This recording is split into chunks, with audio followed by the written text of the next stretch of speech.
Hi all, welcome to another episode of Enterprise Open Source Hack Days. Today I have Anuvrat with me. He is a senior cloud consultant from Red Hat India. Hi Anuvrat, Hi Rajiv, hi everyone. good to see you, man. Things are seriously crazy in India, but I think things are okay at your end. Yeah, everything is fine. I hope everything is fine with all. Perfect. All right. So I think today we have got a scenario where we have been working with one of the world's largest chip manufacturing company, and they wanted to adopt OpenShift as a PaaS platform for their next generation of application. And in fact, the use case that the manufacturing company was trying to solve was that they want to give their end user experience about when they bring their cutting edge workloads like AI ML or the edge, how they perform on their CPUs, GPUs, FPUs, and maybe a combination of all.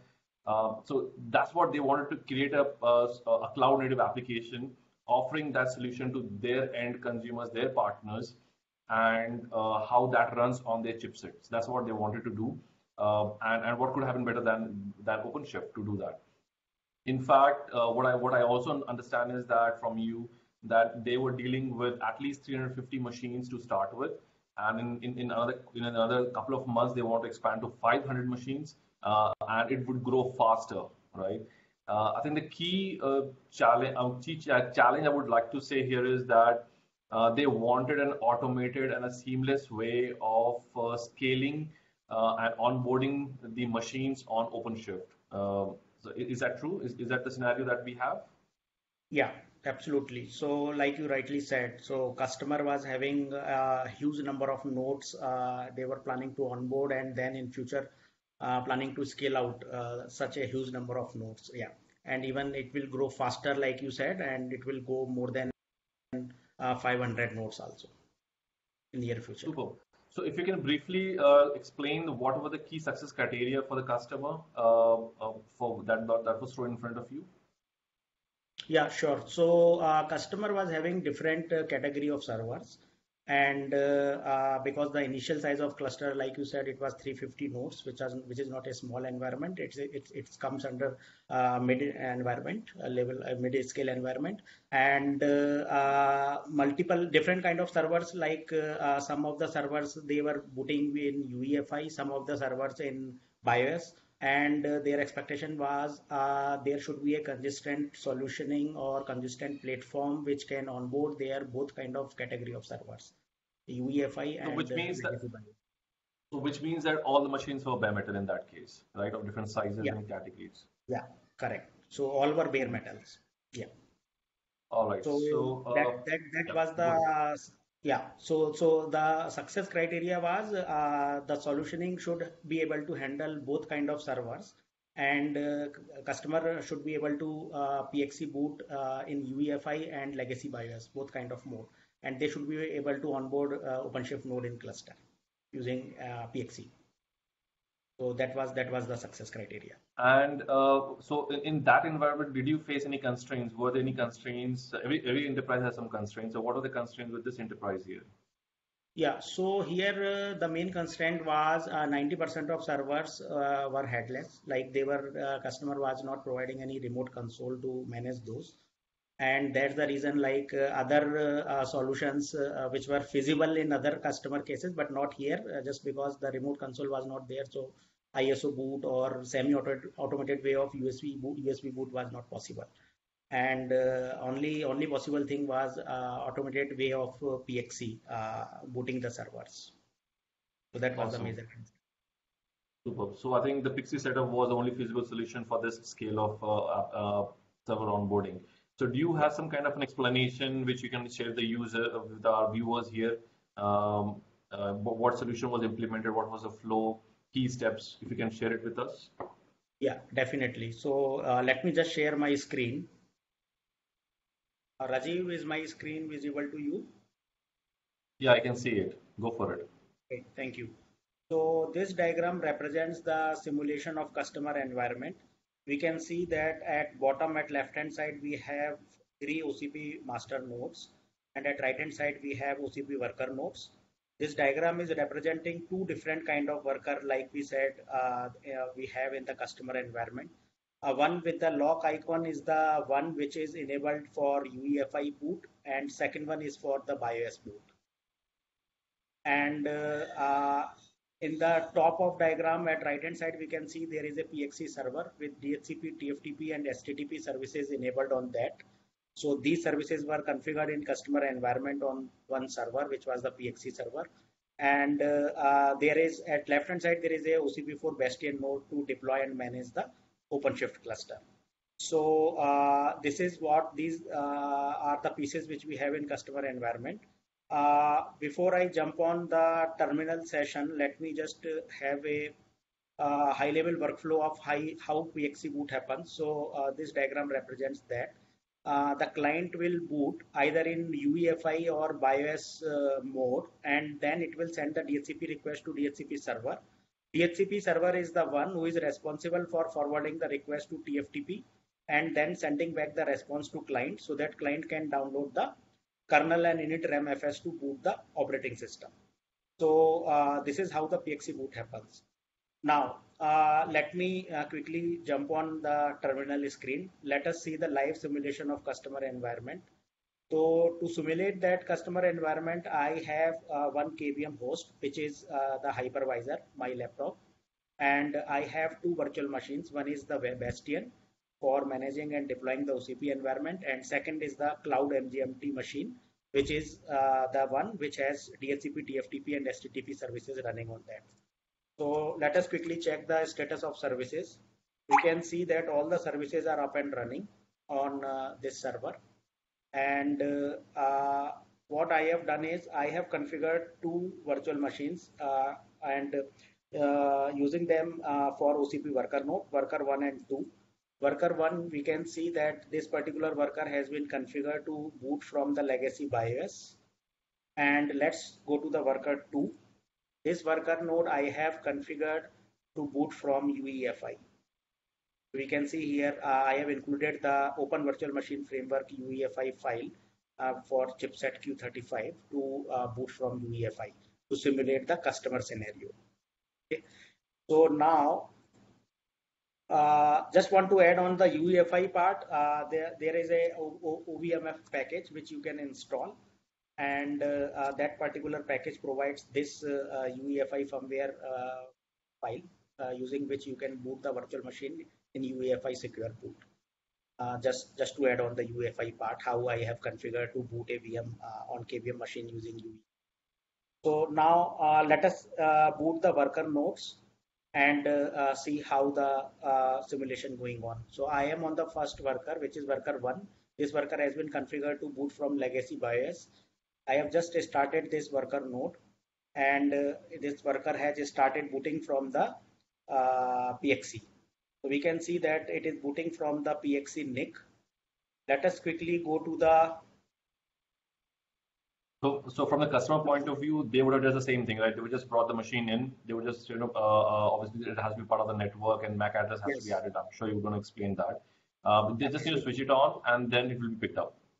Correct. And we can see there is no manual intervention at all. I have just booted the VM and the VM has automatically configured for booting from PXE boot from the NIC card, and it has automatically started downloading the kernel and init RAMFS, right? There is no manual intervention at all. It is just matter of power on the machine. That's it. So now in the logs also we can see that it has started receiving the DHCP request and it has downloaded the PXE configuration and it has started downloading the kernel also here in the logs.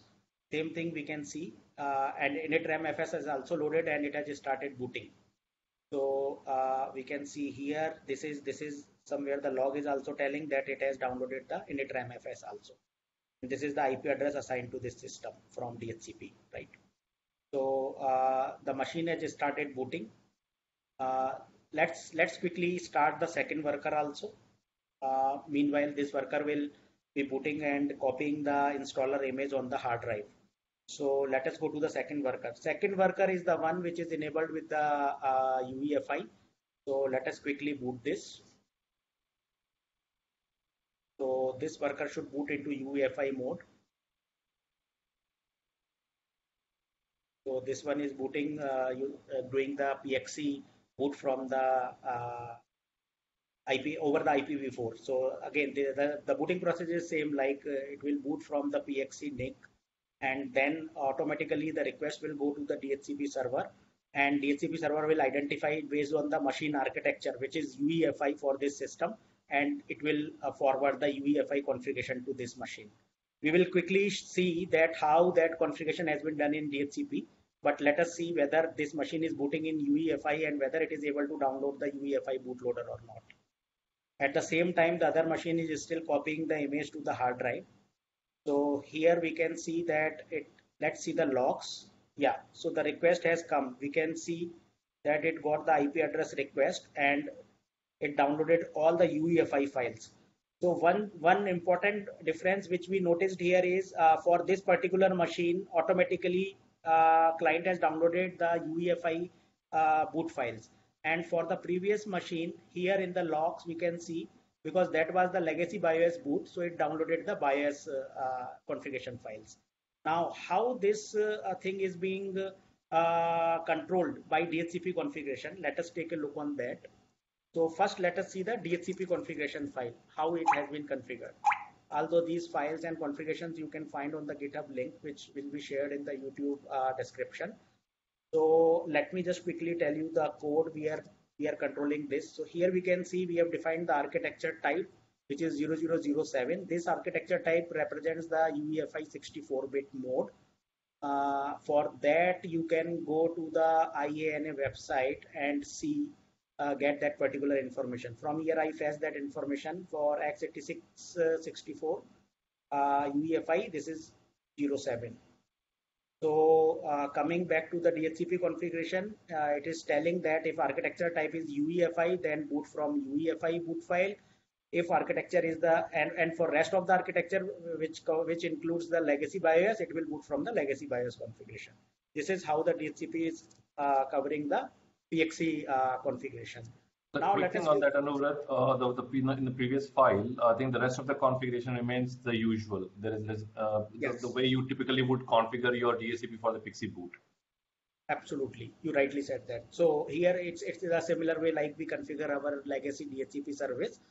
We can define the host with the host name, so that host name metadata is also provided to the DHCP client machines. And you can define the fixed IP address for those machines for the security purpose or for getting this entry in sync with the DNS. So that's what rest of the part remains same in the as usual way we do for DHCP. Yeah, that's correct. So coming back to the TFTP configuration. So this is how the TFTP configuration is configured. We have two different directories, PXE Linux and UEFI. Every directory have their respective modes, boot modes configuration files. So for legacy BIOS, it is the default file. You can see that this is the default file. So by default, it will be loading this particular menu. In this session, because the customer constraint was 90% of machines were not having the remote console for us, or they were headless machines. So that's the reason we can't do any manual intervention at the time when machine boots. So we had to go with this kind of information without menu at the time of PXE boot. In later session, I will add the menu file also here, and we can see like we will get a menu. From there you can control whether you want to deploy a worker, whether you want to deploy a master node or bootstrap, like that. So coming back to the UEFI, this was for PXE. UEFI, if I go there, we can see the grub.cfg. So again, it is in the similar way, only there is a small syntax difference or parameter, defining the parameter difference between both the files. Here we can see we are using kernel and append parameters, init-rd parameters to load kernel and init-rmfs. Here we can see for UEFI, we are defining Linux EFI and init-rd EFI, these parameters. Rest of the things remain same. Important point to notice here is the ignition file for worker node is the ignition from worker, the worker ignition file. So if we have a menu in the later session, we will see that here we will have multiple entries. and each entry will call its own ignition file. Like master will call the master ignition and bootstrap will call the bootstrap ignition. So this is all from the UEFI perspective. And coming back to the web service HTTP configuration, so we can see in the UEFI configuration, this file we are calling this particular live root FS image. This IP address is of the same machine, this cloud management. So it will download this particular root FS image. So you can see that root FS image is in the rhcos. So let us quickly go to the rhcos, and we can see that that file is placed over here.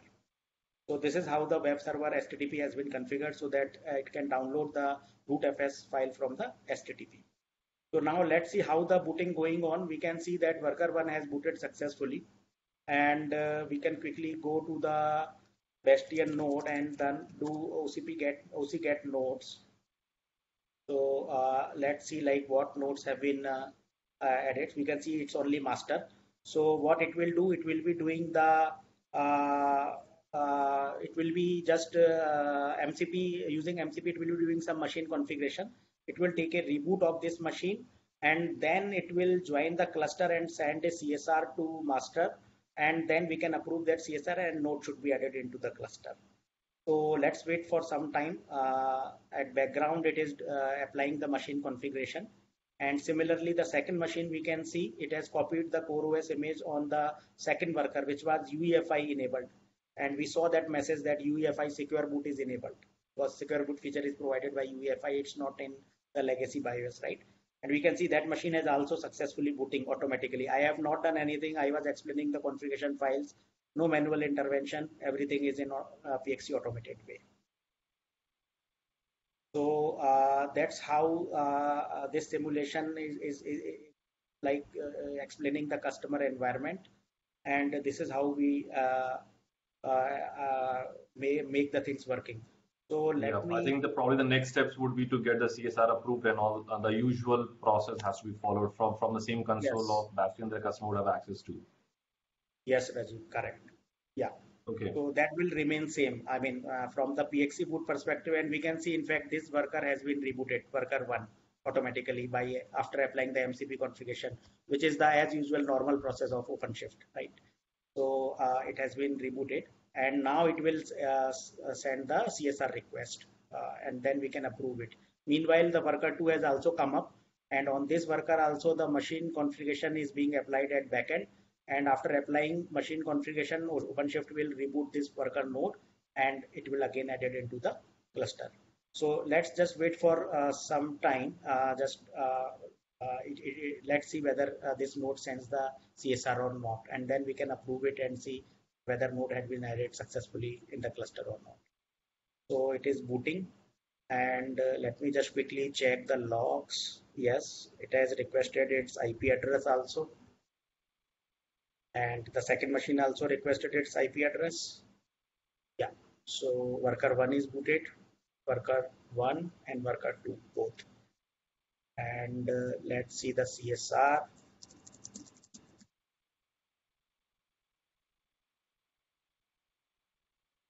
Yeah, we can see there is one pending CSR from node bootstrap process. So let us approve this CSR.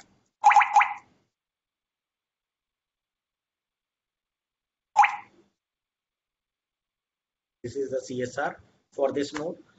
So I have just approved this CSR. Now let me just see. We should get the node CSR eventually. We should see that. Yeah. So this is the node CSR where this node is requesting for this request to be approved so that this can be added into the cluster. So let me just quickly use the same command, just changing the CSR ID. And once I give the latest CSR request ID, that has also been approved. Now I can see that all the CSR are approved. So it should show that node has been added. Right now node is in not ready state. It will take some time. Kubelet will do some configuration, and once all the configuration is done, it would be in the ready state. So that's how the node has been added into the cluster using PXE boot. Cool. So yeah, that was pretty cool. I think one very good point which Anurag mentioned was that it deserves that we definitely have a next session when we enable the menu for those customers or for those scenarios where they do need to have a menu, unlikely with this customer, isn't it? Yeah, correct. So, I mean, it's up to us.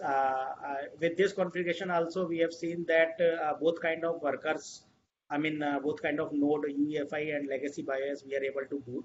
But yes, menu is usually in other customer environment, most of the customer have the remote console. So using the console, they can choose which kind of node they want to deploy.